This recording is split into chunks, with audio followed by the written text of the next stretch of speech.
¿Qué tal? Bienvenidos a la Antorcha hoy con Fran Carrillo y Eurico Campana. ¿Cómo estáis? ¿Qué tal? Encantados. Muy buenas, Vicente, como siempre, un placer ¿Te pilló el estar AVE aquí a con ti? ¿Tú vosotros. que vas mucho a Andalucía, Fran? No.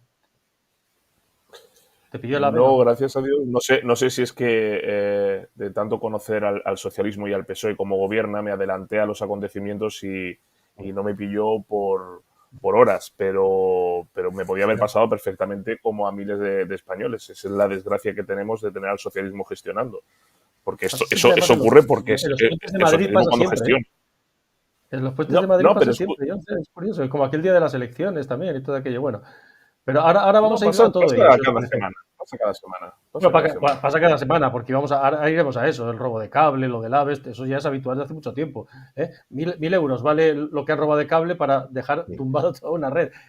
¿Dónde estarán los 2.500 millones de euros de los fondos europeos después del COVID que llegaron a ADIF, precisamente? A ADIF, más de 2.500 millones, pero se ve que alguien se lo ha quedado, alguien ha preferido trincar y que para qué va a invertir en la red eléctrica. El caso es que, bueno, pues hoy tenemos, os cuento, ¿no? Pues una España en caos, en definitiva, entre apagones eléctricos y trenes detenidos. Una España distraída, de distracción en distracción, del apagón al AVE, no sabemos nunca nada y así rellenamos tertulias horas y horas. Y una España, en definitiva, borregada, con bailes y congas para pasar el apagón o para pasar el caos ferroviario entre un tren metido en La Mancha. Pero eso sí, tenemos a María Jesús Montero, fan absoluto, yo sé, Fran, de ella, tú también, Eurico. Oye, que ante el apagón, fijaos, lo que ha pasado un poquito desapercibido, pero lo que ha dicho este fin de semana, orgullo de país. Bueno, en relación con la primera cuestión, yo siempre que hablo de esta materia vuelvo a poner en valor el orgullo de país, el enorme esfuerzo que hicieron no solamente los ciudadanos, que siempre dan una muestra de ejemplaridad, de solidaridad, de ayuda mutua cuando nos encontramos en situaciones de este tipo. Lo vimos con motivo de la pandemia, lo hemos vuelto a ver durante este día, en donde algunos ciudadanos pues voluntariamente ayudaron a otros vecinos a diferentes tareas que tenían entre medias y, por tanto, siempre orgullo de ese comportamiento ejemplar que tiene la ciudadanía española y particularmente la andaluza. También los profesionales. Me gusta resaltar el trabajo de los profesionales sanitarios, de los de protección civil, que estuvieron a pie de cañón y que minimizaron los riesgos que durante esa jornada vivimos para que todos los servicios públicos se desarrollaran con absoluta normalidad. Y por último, decir que se dieron explicaciones por parte de Red Eléctrica de hasta dónde conocíamos, y eso significa que seguiremos poniendo a disposición de los ciudadanos cualquier elemento que nos permita averiguar dónde estuvo el origen de esta cuestión, pero también resaltar que el sistema funcionó. Qué Para grande, qué imbéciles, Fran. grande es. Qué grande. Es Vamos a que ver. pasa muy desapercibido este total, ¿eh? Pero este fin de semana, Mm. absoluta normalidad, el sistema funcionó y orgullo de país. Nos abrazamos al país, como en el COVID, aplaudimos a las 8 y nosotros no tenemos nada que Sí. ver. Eso son una conspiración de las eléctricas.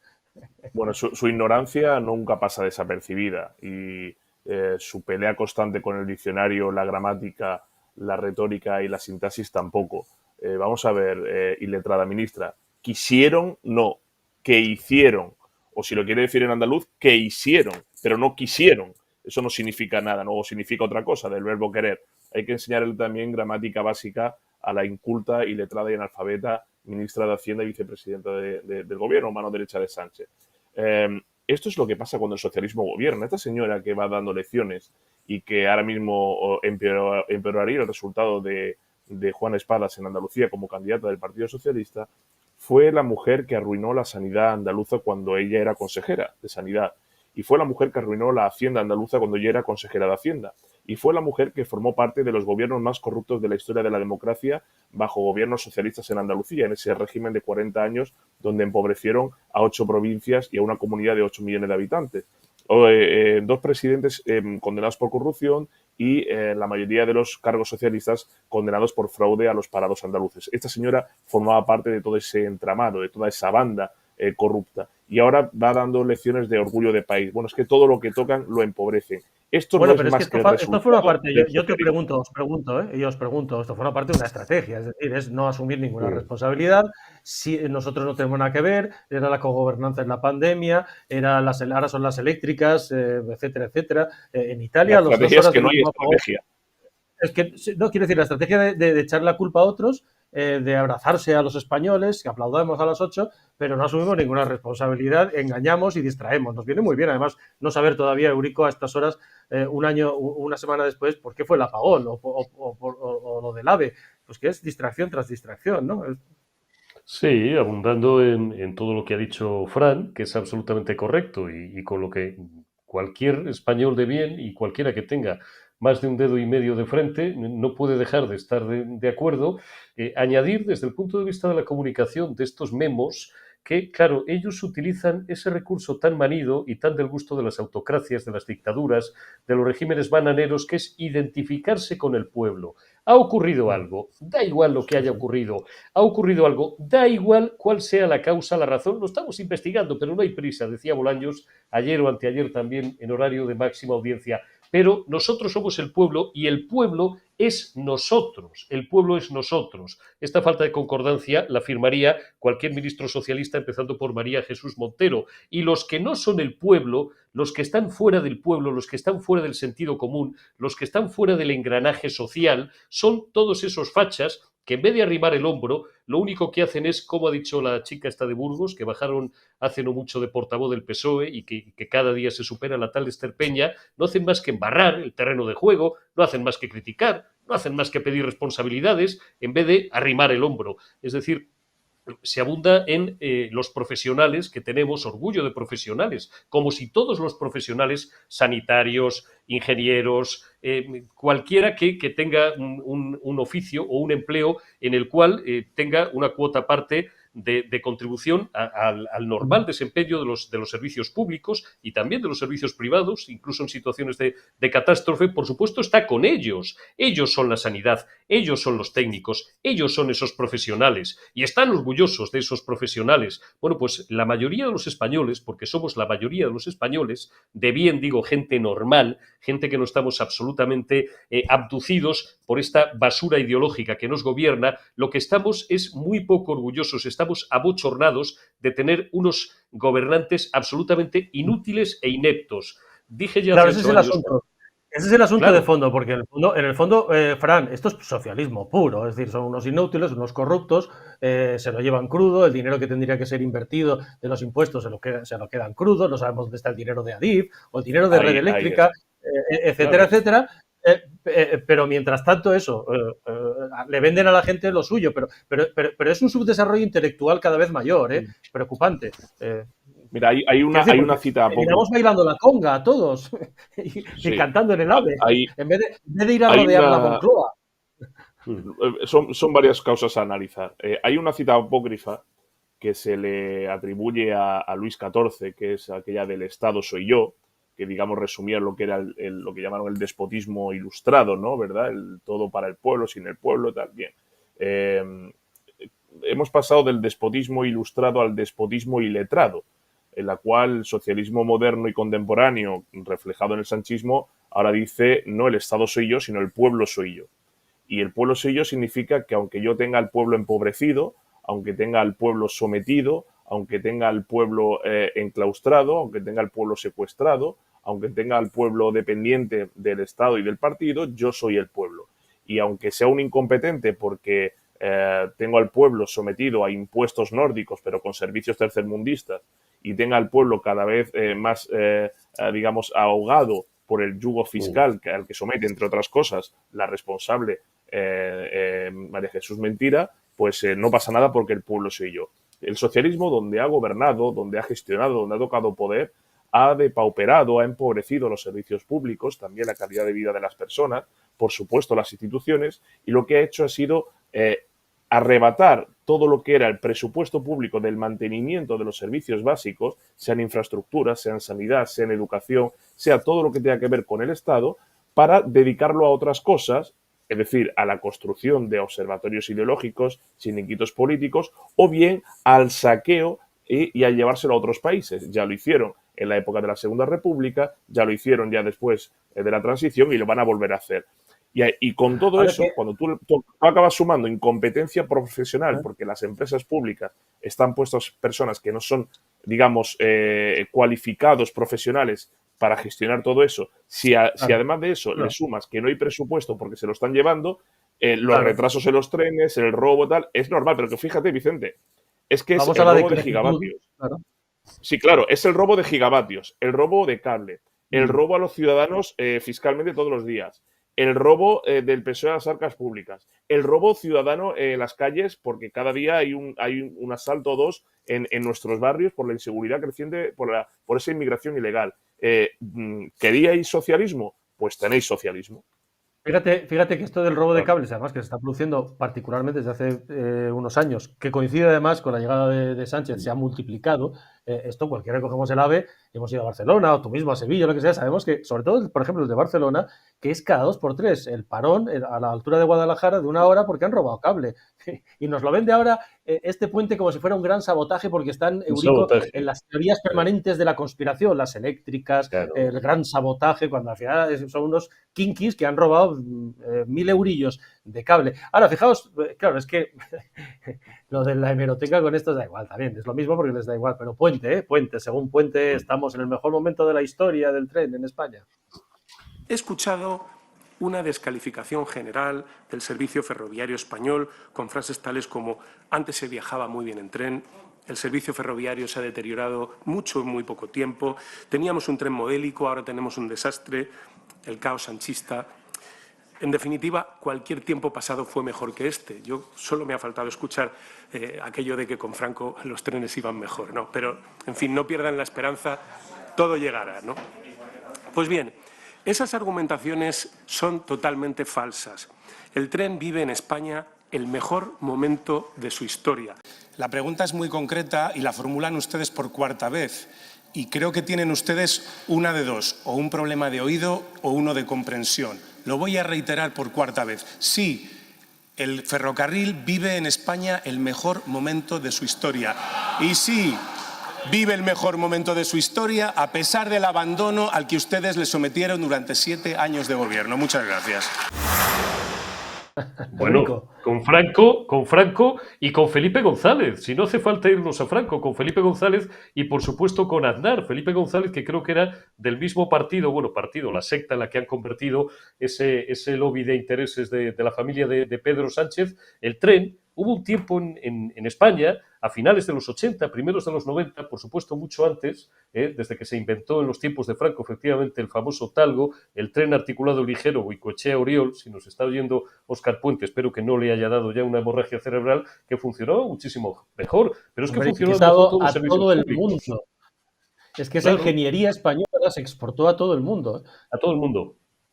A todo el mundo. Pero Funcionaban mirad, mejor los servicios públicos, la Renfe, Correos, todo. Aquí decía esta mañana alguien en nuestro chat, en la retaguardia en Periodista Digital, decía que en España ya lo único, iba a decir, desgraciadamente, para los que consideramos que el Estado es algo muy parecido ya a una organización criminal y que los impuestos que sufrimos son absolutamente extractivos, para los que nos consideramos libertarios en ese aspecto, lo único, desgraciadamente, que ahora mismo ya funciona en España es la agencia tributaria, punto y final.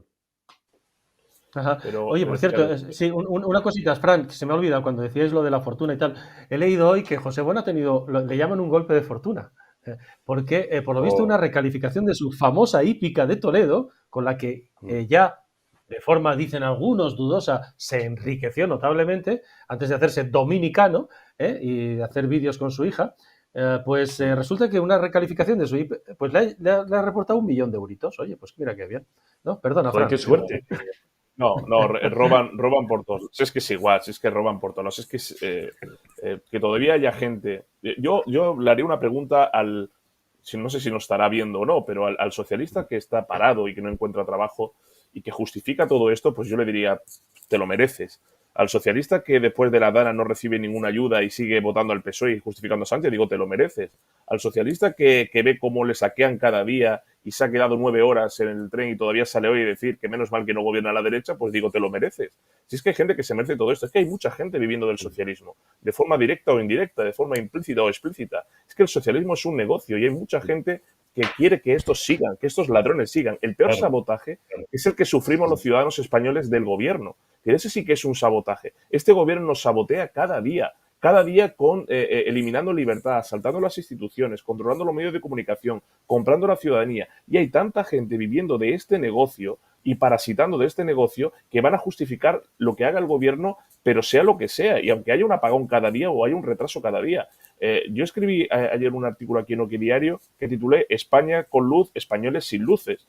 Y no es que invite a los lectores y televidentes de la Antorcha que lo lean, pero es que ahí retrato lo que es la España actual, que no va a cambiar. Mientras haya tantos millones de personas a los que le convengan egoístamente que siga gobernando el socialismo, porque viven de él, viven del problema, directo o indirectamente, esto no se va a solucionar. Y dentro de una semana habrá un apagón, habrá 40 retrasos y habrá 70 asesinatos. Y todavía habrá gente que diga, por lo menos no gobierna a la derecha. Bueno, pues esto que ha pasado en otros países es lo que estamos sufriendo en España. Bueno, pues si esa gente está sufriendo y sigue votando socialismo, se lo merecen porque lo acaban justificando.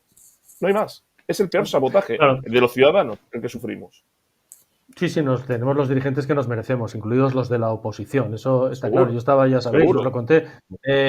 Desde Roma me pilló el apagón. La televisión italiana, pues fuimos ridículos.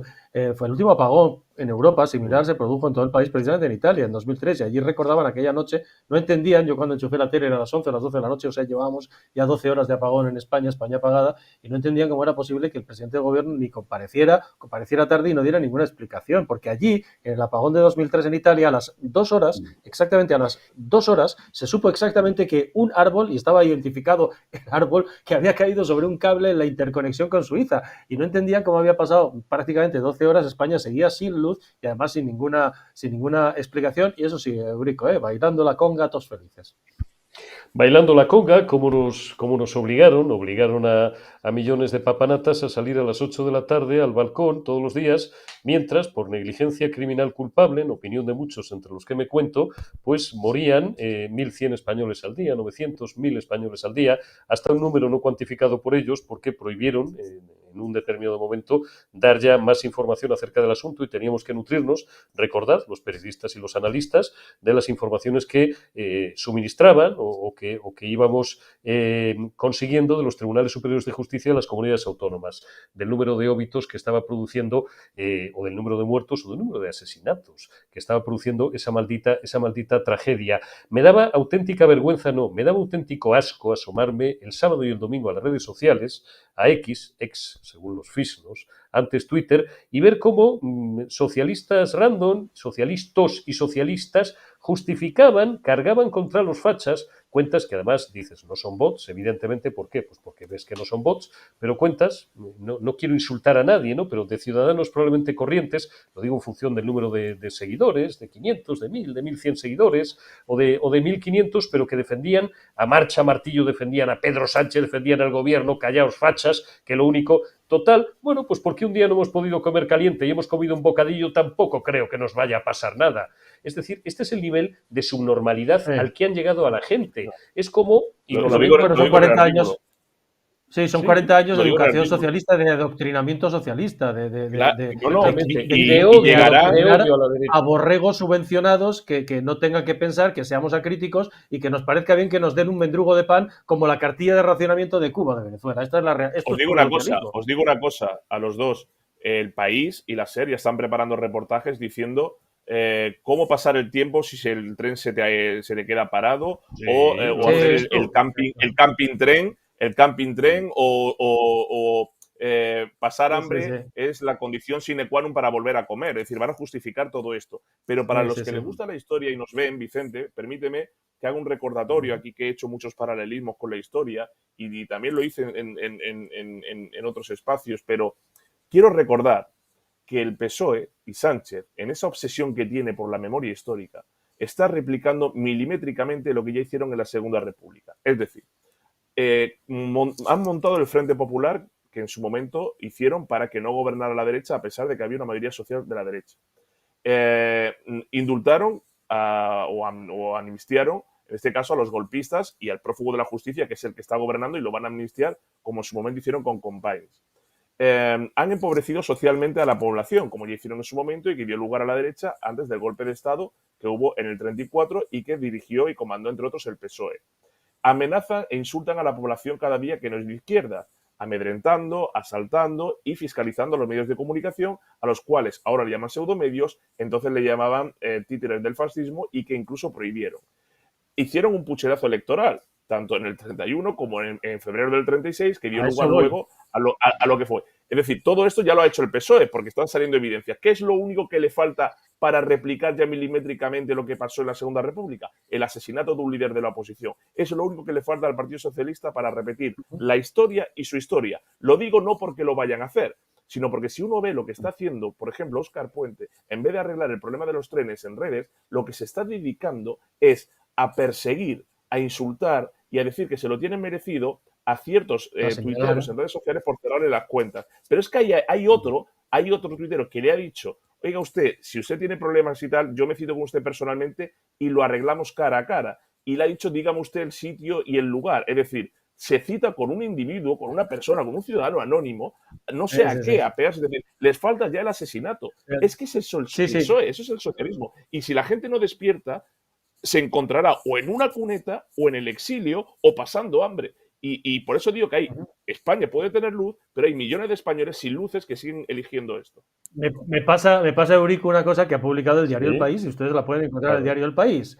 Fáciles de hacer, en pocos pasos y sin emplear ningún tipo de energía. Estos son 3 recetas sencillas para cocinar, sin fuego ni electricidad. Esto yo lo he vivido en Cuba, cuando estando allí salía Castro y presentaba el último refrigerador para no consumir energía, y se tiraba 9 horas. O sea, era pura pobreza. Es increíble, pero el país está en esto, fáciles de hacer, en pocos pasos, Eurico. El país del gobierno, pues significa la pobreza. Las 3 recetas sencillas para cocinar sin fuego ni electricidad.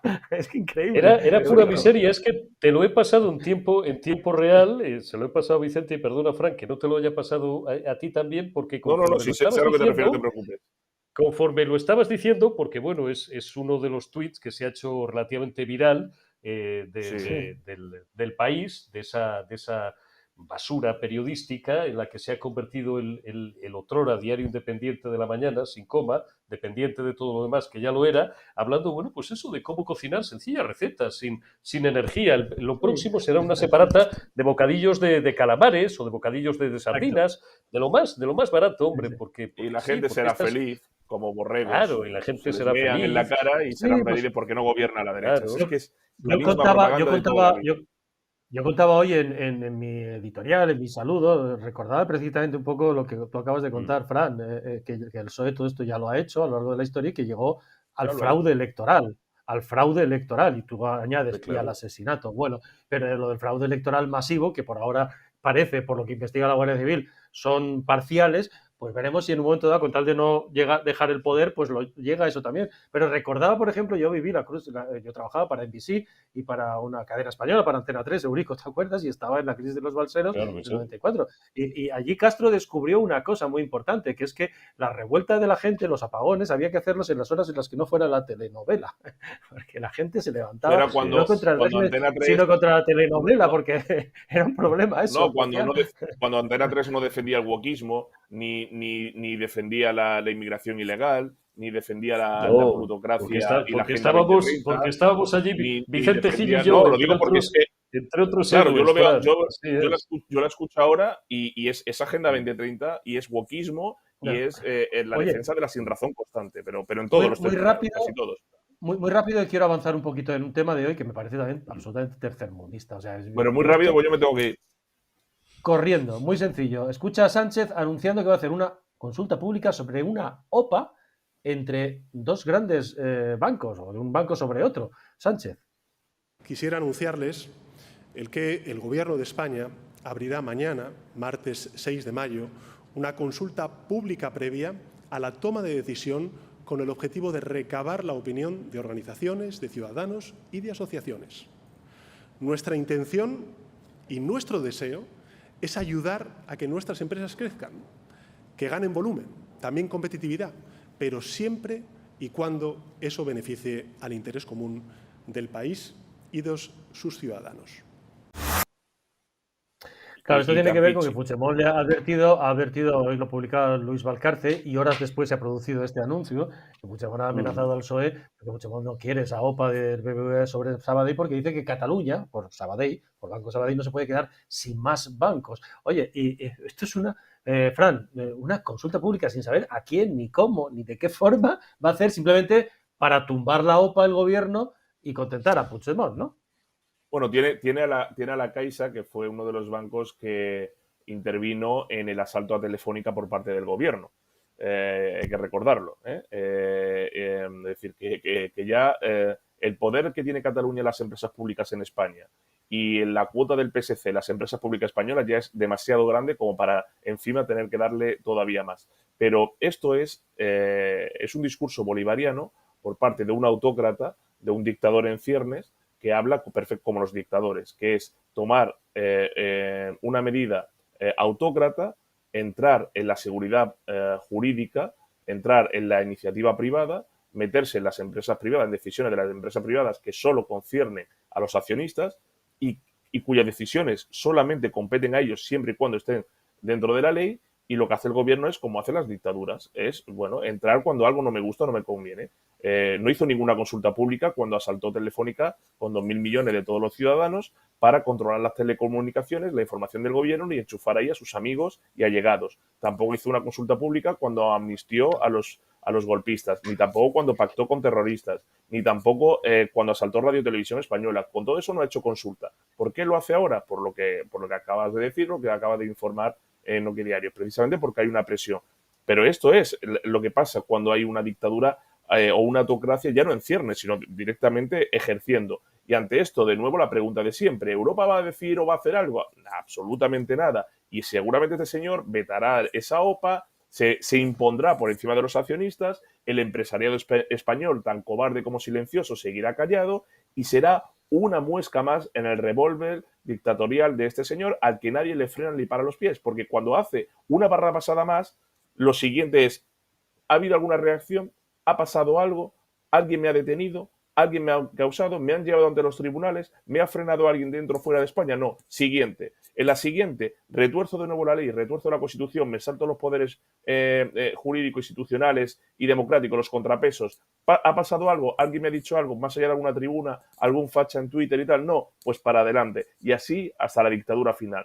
Eso es lo que tenemos. Entonces, pero que la gente siga bailando congas, oiga, que la gente se vaya a la calle y que se ría cuando este señor diga que si quieren ayuda la pidan, si quieren electricidad que la pidan o que si quieren cable que lo pidan. Porque mientras la gente siga bailando, es que seremos cada vez menos libres y más pobres. Pero no pasa absolutamente nada, porque al menos no gobierna la derecha.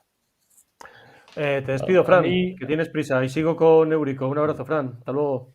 Un placer. abrazo, Fran.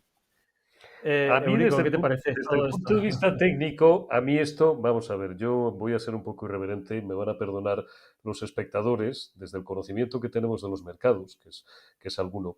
Esto es una soplapollez y me voy a explicar. Es decir, lo primero que este individuo, el presidente del gobierno, perdón, un abrazo, señor Sánchez Pérez Castejón, no ha explicado exactamente cómo se concreta esa consulta pública, quiénes son los llamados a la misma, ante qué instancia se va a producir, quién va a arbitrar o quién va a moderar o quién va a supervisar esa consulta pública, cuál va a ser el objeto de la misma, cuál va a ser la pregunta, etcétera, etcétera, y tal. Pero si esa OPA, que lleva ya, ¿cuántos años? Llevan 2 o 3 años, que esto no es nuevo, además, porque el Sabadell es opable desde hace muchos más años. Y el problema que tenía el Sabadell era que su capitalización bursátil y la ecuación de canje eran muy difícilmente conciliables, pero para el BBVA y para cualquier otro banco. Y además el Sabadell pues no se dejaba. El Sabadell es la eterna novia desde hace muchos años, como lo fue históricamente el Banco Popular del llorado Luis Valls Taberner y de su hermano. El problema que tenía, por no remontarnos más en el tiempo esa OPA, en las últimas semanas sobre todo, era que la cotización del Sabadell, de cada una de las acciones del Banco de Sabadell, estaba ya muy por encima del precio, no ya que estaba dispuesto a pagar el BBVA, del precio que podía pagar el BBVA, que siempre desde el minuto cero de plantearse esa OPA ha tenido serios problemas de liquidez. Lo han intentado en 50.000 ocasiones, y esto no es nuevo, en los mercados han intentado canjes de acciones, este tipo de cosas que nunca cuelan a los accionistas, porque los accionistas lo que quieren es dinero, no quieren papelitos, no quieren que les canjeen X acciones del Sabadell por cada una del BBVA o al revés. Entonces, ¿a qué entra este elemento? ¿A qué entra el presidente del gobierno?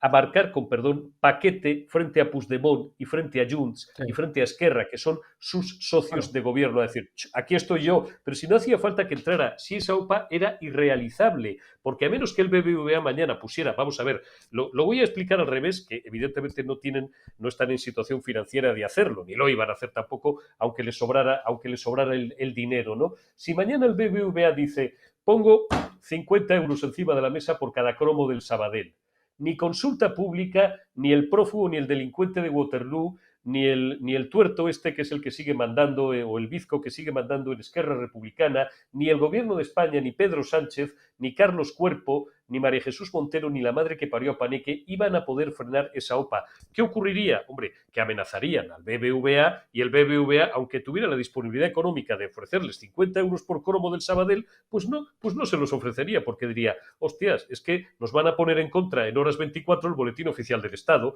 y van a empezar a legislar no contra todo el sistema financiero, que ya lo llevan haciendo tiempo, igual que contra las grandes eléctricas o las grandes energéticas. Van a decir, toda entidad financiera resultante de la fusión entre un banco de Bilbao y un banco, entre dos bancos de la provincia de Vizcaya históricamente, a partir de ahora va a tener que afrontar un gravamen del 85% sobre sus beneficios. Y dices, coño, pues me ha tocado, que elija un número par del 1 al 3, el 2. Entonces, no se entiende muy bien este movimiento del presidente del gobierno, que por lo demás, yo me Bueno, yo imagino creo que, a los tíos en Chicago, en Boston o en la City londinense, no claro. descojonándose de este tío. Es peor diciendo, Bueno, pero no, pero este Menda es Maduro, es Fidel Castro, o sea, esto que es un país claro, bananero, que ya esa lo es la piensan sensación, desde hace porque yo me años. imagino que cualquiera que intente invertir en España dice, vamos a ver, me voy a meter yo en una inversión para que este se invente de repente. Si ya las inversiones en España están absolutamente lastradas por la imprevisión legislativa, impositiva, fiscal constante,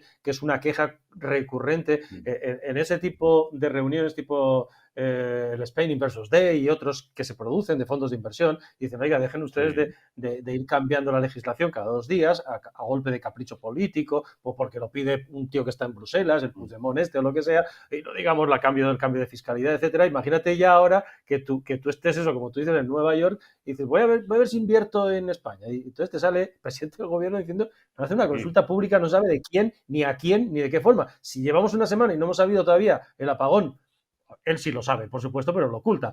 ¿Por qué ha sido oficialmente? Claro. Imagínate qué transparencia tiene esto para hacer depender una operación de miles de millones, ¿no? Es una cosa absolutamente tercermundista, ¿no? No te voy a molestar más, pero esa es la realidad, y lo que efectivamente huele es a excusa para decir esta supuesta consulta pública, que no sabemos cómo va a ser, pues no, es que me han dicho los operadores y los accionistas y los usuarios, etcétera, etcétera, que no puede ser. Y simplemente para contentar a Puigdemont, que le ha dicho que tururú de la OPA, y ya está. Es que no tiene otra historia. Y entonces, en vez de hacerlo, para que no dar la sensación de que una vez más se pliega a Puigdemont, pues se monta esta historia. Es que es una cosa completamente bolivariana. Oye, una cosita más muy rápido, porque no te molesta. Estamos a 48 horas del inicio del cónclave. Vamos al cónclave que va a elegir pues el nuevo papa tras Francisco, porque al sucesor que se elige es al sucesor de Pedro en 2025, que es algo bien diferente. Yo no sé si el cónclave se está convirtiendo en una especie de Eurovisión en términos mediáticos, pero sin duda alguna, en tanto es un colegio cardenalicio muy nuevo, muy joven, muy desconocidos entre ellos y muy marcado por Francisco, porque la mayoría de cardenales votantes han sido elegidos por Francisco, sin duda es probablemente uno de los cónclaves que recordamos más divididos. Eso sí, fíjate que el cardenal Cobo y en OK Diario, en una entrevista, le pillábamos pues, en el Trastevere, salía de uno de los, hablaba con él, y le pillábamos en el Trastevere, pues saliendo de los últimos misas de novendiales que se han producido después de Francisco, ¿no? Que acababan ayer los novendiales, ¿no? Y nos decía, hace falta un papa valiente. Hay que decir que el cardenal arzobispo de Madrid era amigo personal y fue nombrado por Francisco, hablaban de vez en cuando, en la entrevista incluso él nos cuenta que a veces se olvidaba de que era el Papa porque tenía una cercanía muy propia y hacía muchas bromas y a veces parecía que estaba hablando con un obispo más que con el Papa. Yo le decía, ¿eso es bueno o malo? Porque lo han criticado mucho por eso. Pero bueno, lean ustedes la entrevista. Pero él decía, hace falta un Papa valiente y libre que siga las reformas de Francisco de forma creativa. Claro, estos días estamos escuchando también otra parte, digamos, del colegio cardenalicio. Por ejemplo, Cardenal Müller, la cuestión no está entre conservadores y liberales, sino entre ortodoxia y herejía, o el cardenal Burke pidiendo oraciones ante, esto es literal, ante la gravedad de la situación en la Iglesia, o el cardenal Osoro, emérito de Madrid, el nuevo Papa no debe intentar agradar al mundo, sino anunciar a Jesucristo. Tu visión a 48 horas del cónclave muy rápidamente. Sí, y Mi no visión, contando yo, esto se supone que además, si pese a los papas que ha habido, esto sigue 2000 años después, es porque el origen, que es el mensaje de Cristo, ha funcionado y ha sido el Espíritu Santo realmente el que les ha iluminado, porque si no, 2000 años después, bueno, estos algunos papas. yo a veces, y lo digo con todos los respetos y que nadie me tome por irreverente, puesto que me he pasado todo el fin de semana y esta mañana incluso he aprovechado un par de minutos en mi programa para criticar lo que sí me parece una irreverencia por parte del conductor, del inquilino del despacho Oval, de salir haciendo, discúlpenme ustedes, el payaso disfrazado Sí, sí, de papa, lo cual no es un de papas, sí. insulto a Francisco, porque veo ahora a gentes muy, muy defensoras de la figura de Donald Trump, que nos parece muy bien y al que seguimos defendiendo en muchas de las políticas que está llevando a cabo, pero no en otras, que son absolutamente erráticas, y sobre todo en un temperamento que no es propio de un presidente de los Estados Unidos. No es un insulto, digo, al Papa Francisco, ni es como dicen ahora algunos que tratan de justificarle. No, hombre, es que claro, todos ellos enemigos de la Iglesia Católica, voten al partido que voten, me da igual, y ya sé que estoy haciendo pocos amigos, por lo menos en una parte del electorado, vamos a decir así, de los nuestros, pero claro, es que habida cuenta de la catadura de los sucesores, pues qué menos que Trump haga una broma, hombre, es una broma y tiene toda la razón. No tiene toda la razón, ha insultado a 1.800 o a 1.900 millones de católicos en todo el Patético. mundo. Dicho lo cual, decía Ratzinger, estoy completamente de acuerdo, Vicente, con todo lo que has dicho, además has estado allí unos días, lo cual, aparte de darnos envidia a los buenos amigos, porque esas son las ocasiones de verdad que luego alguien como periodista recuerda ya toda su vida, ¿no? Este tipo de cuestiones, pues digo, estoy de acuerdo en todo lo que has dicho, tú has pulsado bien el ambiente, has hablado con compañeros de otras nacionalidades, has hablado con algunos cardenales. Decía Ratzinger, efectivamente, que era Benedicto XVI quien decía, aunque la frase más o menos está parafraseada por muchos otros antes que Benedicto XVI, que la Iglesia no tiene que adaptarse al mundo, porque entonces no cumpliría su labor evangelizadora ni la labor que tiene que cumplir la Iglesia y que, como tú bien también precisabas, es la que le ha mantenido, la que le sigue manteniendo durante 21 siglos. Había alguien, no recuerdo quién, decía que las tres organizaciones más poderosas de toda la historia de la humanidad eran la General Motors, el ejército prusiano y la Iglesia Católica, y no necesariamente por este orden. Me quedo con lo que nos decía a ti y a mí y en muchos más canales, a uno de nuestros a nuestro mayor vaticanista en España y uno de los mayores expertos mundiales, que es el gran Eric Frattini, que decía que, cuidado, que es una dicotomía falsa, como tú apuntabas también, lo de progresistas, conservadores, como si esto fuera, digamos, bueno, pues unas elecciones en generales, en cualquier estado Sí. como los concebimos, ¿no? Es decir, el dogma de la Iglesia es uno, es único. Y esto de un papa aperturista y tal, es una trampa saducea, en el fondo es un falso debate. Y cuidado también, yo no soy un experto, más o menos me conozco a los candidatos por lo que hemos leído sobre ellos en las últimas semanas y lo que hemos escuchado algunos, ¿no? Pero cuidado porque, como bien decía también el gran Eric, los que entran papas salen cardenales y algunos de los que entran cardenales pueden salir papa. Es decir, que estas sorpresas Sí. existen, ¿no? Pero qué duda cabe que es un momento apasionante y desde luego un momento muy delicado en el devenir de la historia de la Iglesia Católica, sin ninguna duda. Claro, fíjate que el cardenal Cobo, por ejemplo, nos decía en esa entrevista en OK Diario que el mundo tenía que esa dicotomía de progresistas y liberales, pues en la Iglesia no existía, bueno, y que ellos al final lo que había era visiones diferentes, pero está claro que las hay, sin duda alguna, ¿no? Sí, claro. Y negaba que hubiera dejado Francisco una Iglesia dividida, que lo que había hecho era evidenciar las críticas que siempre ha habido y que incluso decía, añadía, atención, como era es muy de Francisco, que bueno, que algunos habían aprovechado incluso en exceso, venía a decir más o menos, que somos plurales y criticar que no entendían las cosas que había hecho el Papa Francisco, ¿no? Pero sí que es verdad que, por ejemplo, claro, la izquierda cuando utiliza al Papa Francisco, que es verdad que en algunas cuestiones como la dictadura venezolana, por aquello de la diplomacia vaticana, Venezuela tomó el pelo a la diplomacia vaticana, como Cuba tomó el pelo a la diplomacia vaticana, etcétera, etcétera, en todos estos años. Con Nicaragua fue muy duro, pero también Nicaragua tomó el pelo a Francisco y a la diplomacia vaticana en estos años. Pues él venía, claro, esa parte de la doctrina social de la Iglesia que parece que la izquierda ha descubierto con Francisco para generar división, es como si se monta un debate entre barcelonistas sobre el Real Madrid, ¿no? Claro, es una cosa que viene desde hace 2 siglos en España, la previsión social, etcétera, etcétera. Es la doctrina social de la Iglesia de Juan Pablo II, de Pablo VI, que viene del Concilio Vaticano II, del propio Ratzinger, ¿no? Otra cosa es que la Iglesia ha ido evolucionando y un papa es un sumatorio del anterior y así ha llegado precisamente 2025 años después de donde está, ¿no? Como decías tú, a ser una... Pero claro, esta izquierda se olvida, por ejemplo, que Francisco decía que el aborto es un asesinato, lo dijo así, es un asesinato cruel y que quienes lo practicaban eran unos sicarios, por ejemplo. De esto se olvidan, usan a Francisco como quieren, ¿no? Y esta Iglesia además se olvida, bueno, tú has subrayado que efectivamente parece que la izquierda, analfabeta y sectaria, y además anticatólica, ¿no?, que era la que más jaleaba el Papa Francisco, parece, digo, según esa izquierda, que era el único papa, o ha sido el único papa hasta ahora preocupado por los pobres, por los más desfavorecidos.